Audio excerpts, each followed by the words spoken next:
Hi everyone, welcome to the visual guide for Paglth'an. This is the newest dungeon made available by patch 5.5 in Final Fantasy XIV Death Unto Dawn. While parts of this dungeon may drag on, you can't let it drive you loony. My name is Miztech and I'll be your dungeon guide. In the first part of the dungeon you'll deal with your typical trash. Watch for the AoE attacks and keep an eye out for any extra invading dragons. The first boss is Amhaluk. Critical Rip will deal high damage to the primary target. Tanks be sure to cool down through this. Next up, Lightning Bolt will target all players with a large blue circle and apply the Lightning Rod debuff on them. Players will need to drop off their lightning onto one of the lightning rods around the outer edge of the arena.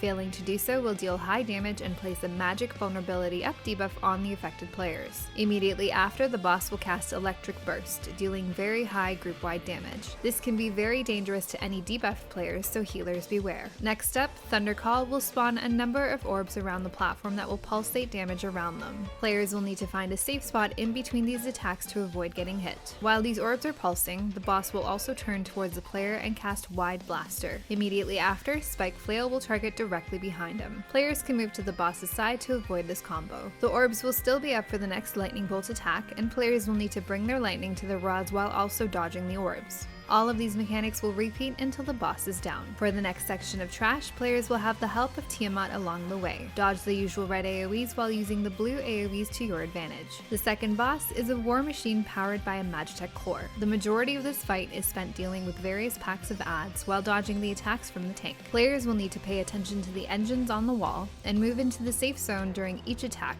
all while destroying the add packs and avoiding AoE attacks. Eventually, the cannons will clear the way to the Magitech core and players will be able to jump on and attack it. Healers beware of defensive reaction during this time, which will do high group-wide damage. Eventually, the group will be returned to the platform and the encounter continues. Earlier mechanics will repeat as you fight more sophisticated adds. Players will need to watch for these rows of rockets that will slowly move across the platform. A knockback will also occur during an engine AoE blast, and all players must position themselves in such a way to be knocked into the available safe spot. Eventually, the core will be accessible again, and players should be able to destroy it and move on. In this section, players will literally fly onto the battlefield and fight their way through with Tiamat to the final boss, Lunar Muhammad. Twisted Scream will deal high group-wide damage. Next up, Lunar Nails will fall down onto the platform in sequence and explode in large circles in the same order that they drop down in. Players can move out of the way of the first set of nails to dodge the first attack before moving into the safe zone created after they explode. Bahamut will target a player with Perigean Breath,